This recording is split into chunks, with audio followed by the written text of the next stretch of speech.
이번 시간은 부동산 개발 사업의 분류라고 되어 있죠. 자, 이 부분은 출제 빈도가 갔다 왔다예요. 적게 출제될 때는 한 문제인데 많이 출제될 때는 세 문제가 출제됩니다. 그런데 이 세 문제가 출제되는 횟수가 뭐 5년 주기로 10년 주기로가 아니고 수시로 그래요.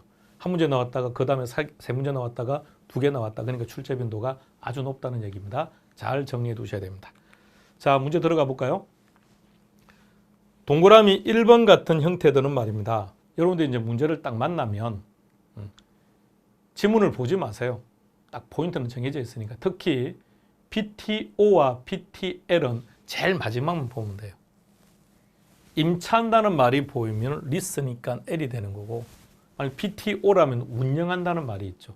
근데 이게 PTO, PTL만 있는 건 아니기 때문에 만약에 이제 시험 문제가 PTO와 L을 결정해야 되는 문제일 때는 제일 마지막만 보면 되는데 나머지 방식도 있기 때문에 자, 하나씩 한번 봅시다. 자, 첫 번째 준공, 빌더, B.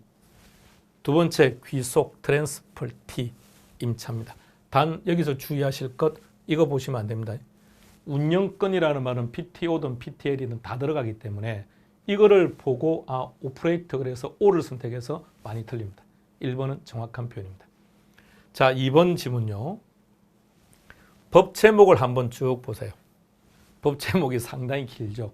그래서 이 법에서 부동산 개발에 대해서 이렇게 쭉 정의하고 있습니다. 자, 너무 많아요. 기억하실 필요 없어요. 우리는 딱 하나만 기억할 겁니다. 제일 마지막.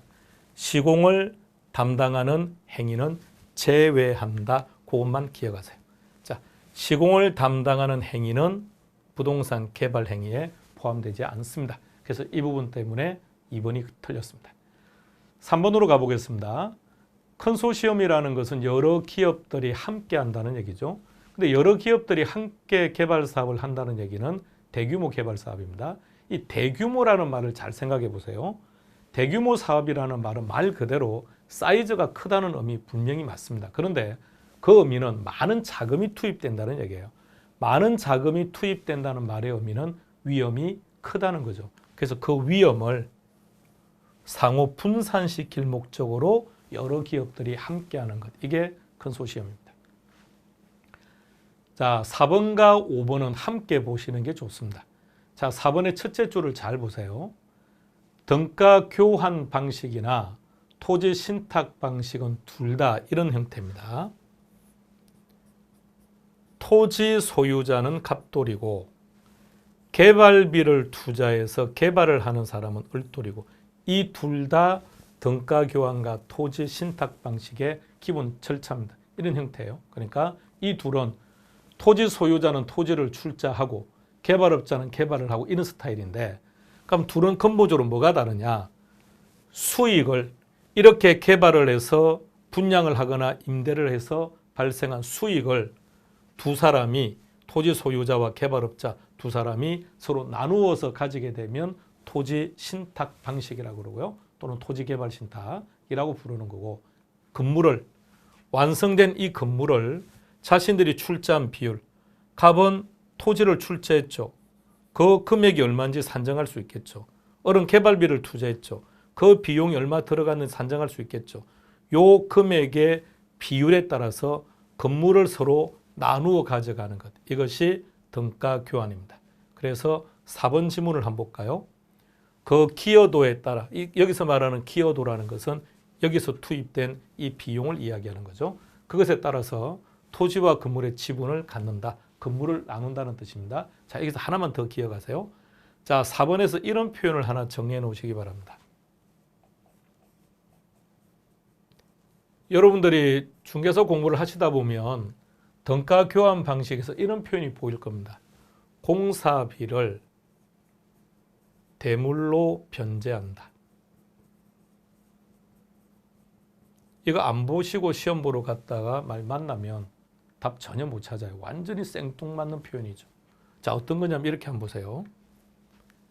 갑은 토지 소유자고 을은 건축비를 부담해서 개발을 했다 그랬죠. 그러면 결과적으로 누가 개발의 주체일까요? 땅을 가진 자가 결론은 주체인 거죠. 그럼 이제 갑은 자신의 토지에서 을이 개발비를 부담하고 개발을 했으면 이제 공사비 지급해야죠. 그런데 등가 교환은 결과적으로 무엇을 공사비로 준 거죠? 건물을 공사비로 준 거죠. 그래서 대물로 변제한다. 이런 표현을 사용하기도 하는 겁니다. 함께 기억해 두셔야 됩니다. 자, 추가로 중요한 내용들 좀 정리해 보겠습니다. 1번 지문에서 키가 뭘까요? 그렇죠. 극히 열악하다. 극히 열악하다. 그럼 뭐가 돼야 되죠? 주거 환경 개선 사업이 나와야죠. 근데 반대로 열악하다라고 하면요. 재개발. 양호하다 그러면 재건축. 그러니까 세 가지는 한 세트로 묶어서 정리해 두시기 바랍니다. 이번에서 여러분들이 기억할 건 딱 두 가지만 기억하세요. 보전 재개발하고 보전 재개발 그리고 수복 재개발. 이 두 가지만. 그러니까 철거 재개발, 계량 재개발은 보지 마세요. 오히려 혼란스러워지니까. 자, 단어에서 의미를 잘 보세요. 보전 재개발은 보전 유지, 보존하겠다, 유지하겠다. 이 말은 현 상태가 우량이라는 뜻입니까? 불량이라는 뜻입니까? 그렇죠. 현재 우량이죠. 우량의 상태니까 보존하겠다는 거죠. 자, 그런데 왜 재개발할까요? 그렇죠. 앞으로 불량이 될 거니까. 그러니까 보전 재개발이 정답이 된다면 이게 포인트죠. 그 뒤에 어떤 형태의 서술어가 나오든 앞으로 불량이 될 것이기 때문에 미리 재개발을 한다. 이런 의미가 나올 거라고. 그래서 여러분들은 이 표현만 기억하면 되는 거죠. 수복 재개발, 고칠 숫자입니다. 그럼 고칠 숫자라는 얘기는 지금 현재가 불량의 상태라는 거죠. 이것을 회복할, 복자는 회복할 복이니까 원래 상태로 되돌리겠다는 얘기입니다. 그럼 볼까요? 지문에서. 현재 시설 대부분 그대로 유지한다. 여기까지는 구분할 게 없어요. 자, 그 다음 포인트를 잘 봐요. 노후 불량화 요인만. 그러니까 지금 현재 불량한 요인이 존재하고 있다는 얘기죠. 그럼 보전은 아니겠죠. 수복 재개발을 얘기합니다. 자, 3번으로 갑니다. 우리 시험 범위에서 이 표현은 딱 여기만 나와요. 키는 형식적 소유권 이전입니다. 토지 개발 신탁이라고 합니다. 단 여기서 조심하실 게 이게 용어를 참 다양하게 출제합니다. 토지 신탁 또는 개발 신탁 또는요 토지 신탁 개발 이렇게 나오기도 해요. 그러니까 여러분들은 풀네임으로 이름을 기억했다가 용어가 약간 변화를 가지더라도 당황하지 않도록 해놓으셔야 됩니다. 자, 4번으로 가볼까요? 역시 우리 시험 범위 내에서 수수료라는 이 키워드는 여기서만 나와요. 사업 수탁 방식입니다. 5번으로 갑니다. 자, 이 문제를 가지고 이 방식의 전체를 다 정리합시다. 우리가 개발 현장에 가면 입구에 사업 개요를 해서 설명되어 있는 판이 하나 붙어 있죠. 여기 보면요. 시공사가 누구누구다. 시행사가 누구누구다. 이렇게 나오죠. 별거 아닌데 이거 가지고 우리 시험에 자꾸 틀리게 됩니다. 시공사는 누구죠? 시공사는 건설회사죠. 건설회사가 시공사고. 자, 그러면 시행사는 누굴까요? 자, 이걸 매번 수업 시간에 질문해도 잘 몰라요. 자, 시행사, 아파트 분양하는 사람 그런 게 아니고요. 시행사는 토지 소유자입니다. 토지를 제공한 자, 이 사람이 시행사가 되는 거예요. 자, 표현 하나 봐두고요. 자, 그러면 첫 번째, 토지개발 신탁은 토지 소유자 토지 위에 개발업자가 개발을 하는 것이기 때문에 시행사와 시공사가 다르겠죠. 사업수탁은 자신의 토지에 자신의 비용으로 개발을 하되 개발은 개발업자가 하는 거예요. 그럼 역시 시행사와 시공사는 다르죠. 따라서 이 둘은 형식적으로 본다면 유사하다는 거죠. 어떤 유사성을 얘기합니까? 시행사가 시공사가 서로 다르다라는 것은 두 가지 방식이 유사하다, 같다는 얘기죠. 그런데 이 두 가지 방식 중에서 형식적이지만 소유권이 이전되는 쪽은 토지 신탁 방식이죠. 그래서 틀렸습니다. 자, 그리고요. 사업 주체가 토지 소유자가 되는 쪽은 사업 수탁입니다. 그래서 이 내용만 기억하시면 토지 개발과 사업 수탁은 확실하게 다 정리가 가능하실 겁니다. 자, 6번으로 가볼게요. 표현을 잘 보세요. 포인트만 찾아보세요. 어디에 나와 있습니까? 그렇죠. 부담해서 개발된 부동산을, 자, 개발된 부동산, 다른 말로 바꾸면 건물이겠죠.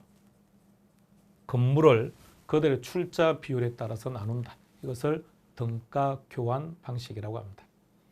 7번 여러분 한번 기억 한번 해보세요. 부동산 관리 파트에서 관리의 방식이 있죠. 직접 관리, 직접 관리, 간접 관리, 위탁 관리 세 가지 중에 그 중에서 뭔가 신속하다라는 말은 어디서 나오던가요? 그렇죠. 직접 관리, 자가 관리죠. 그럼 다시 말하면 내가 주도적으로 뭔가를 하고 있다는 얘기는 그냥 나의 것이라는 얘기입니다. 나의 것일 때는 뭔가 주도적으로 신속하게 처리할 수 있다는 거죠. 그럼 이것도 마찬가지겠네요. 사업 시행자가 주도적으로 추진한다는 것은 나의 토지를 나의 비용으로 나 자신이 개발하고 있다는 거죠. 그렇다면 상대적으로 모든 책임을 자신이 부담을 해야 되니까 위험이 높죠. 그러므로 위기 관리 능력은 필요하다는 거죠. 무슨 개발이죠? 자체 개발, 자력 개발, 단순 개발 다 같은 표현입니다. 자, 8번입니다. 초기에 막대한 비용이 들어간답니다. 무슨 방식? 수용이죠. 그런데 하나 더 기억하세요. 수용 방식이나 매수 방식이나 같은 표현입니다. 자, 다음 보세요. 여기서는 키가 뭐냐면 물론 두째 줄에 사업에 소요된 비용 채비지죠. 공공용지를 제외, 공공용지 도로 거기서 공원을 조성한다든지 도로를 만드는 데 사용한 토지죠. 근데 그런 거 몰라도 괜찮아요. 키는 이겁니다. 재분배라는 말이 토지를 다시 되돌려 줬다는 얘기죠. 환지죠, 환지. 그러니까 재분배라는 것과 환지라는 말은 동의어입니다. 따라서 환지 개발 방식을 얘기합니다. 자, 10번 한번 찾아볼까요? 첫 번째 준공 B, 두 번째 귀속 T, 그 제일 마지막에 보니까 임차라고 했네요. L, BTL 방식입니다. 부동산 개발 사업의 분류였습니다. 세 문제가 출제되기도 한다 그랬습니다. 하나하나 모두 다 시험 문제입니다. 정리 잘 해두시기 바랍니다. 다음 시간에 뵙겠습니다. 수고했습니다.